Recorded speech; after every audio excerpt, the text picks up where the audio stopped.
Hi friends, இன்றைக்கி நம்ம love பேர்ட்ஸோட ஃபுட்டை தான் பார்க்க போகிறீங்க. நம்ம லவ் பேர்ட்ஸ்க்கு என்னென்ன ஃபுட் வச்சுருக்கோன்னு பார்க்கலாம் வாங்க.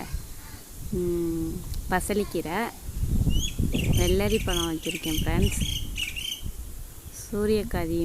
சூரியகாந்தி விதை வச்சுருக்கேன்.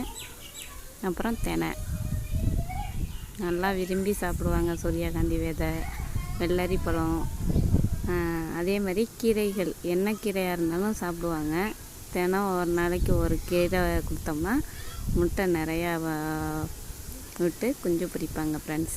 நம்மளோட லவ் பேர்ட்ஸு இப்போ 6 முட்டை விட்டுருக்கு ஃப்ரெண்ட்ஸ். நல்லா சாப்பிடுவாங்க. ஒவ்வொரு கீரையும் வச்சோம்னா குஞ்சு பொரிச்சோடனே இன்னும் இப்போ தான் முட்டை விட்டுருக்காங்க. குஞ்சு பொரிச்சோடனையும் காமிக்கிறேன் பாருங்கள் எப்படி இருக்குன்னு.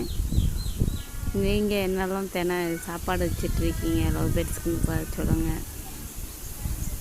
அந்த சின்னதாக ஒரு லவ் பேர்ட்ஸ் இருக்குல்ல, இது போன டைம் பறித்தது ஃப்ரெண்ட்ஸ். நம்ம வீட்டில் அடிக்கடி முட்டை விட்டு குஞ்சு பிடிக்கும். கீரை வகைகள் நிறையா கொடுக்கலாம் ஃப்ரெண்ட்ஸ். நீங்கள் பசலிக்கீரை கொடுக்கலாம், முருங்கைக்கீரை, தண்டுக்கீரை, ஓமவல்லி இலை கொடுக்கலாம். இதுமாரி நிறையா தீன்கள் கொடுக்கலாம் ஃப்ரெண்ட்ஸ். நிறையா சாப்பிடாட்டியும் கொஞ்சம் கொஞ்சமாக சாப்பிடுவாங்க. அது அவங்களுக்கு ரொம்ப ஹெல்த்தியாக இருக்கும். நவதானியம் எல்லாம் பயிரெலாம் முளைக்கட்டி கொடுக்கலாம், நல்லா சாப்பிடுவாங்க. தினம் மட்டுமே கொடுத்துட்ருந்தீங்கன்னா அதிகமாக இம்ப்ரூவ்மெண்ட் தெரியாது. நீங்கள் மல்லித்தலை இது மாதிரி ஒவ்வொன்றும் மாற்றி மாற்றி கொடுத்தீங்கன்னா நல்லா சாப்பிட்டு ஹெல்த்தியாக நிறையா முட்டை விடுவாங்க, குஞ்சு பிடிப்பாங்க ஃப்ரெண்ட்ஸ்.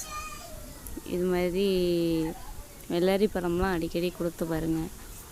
சீசனுக்கு என்ன கிடைக்குதோ கொடுத்து பாருங்கள்.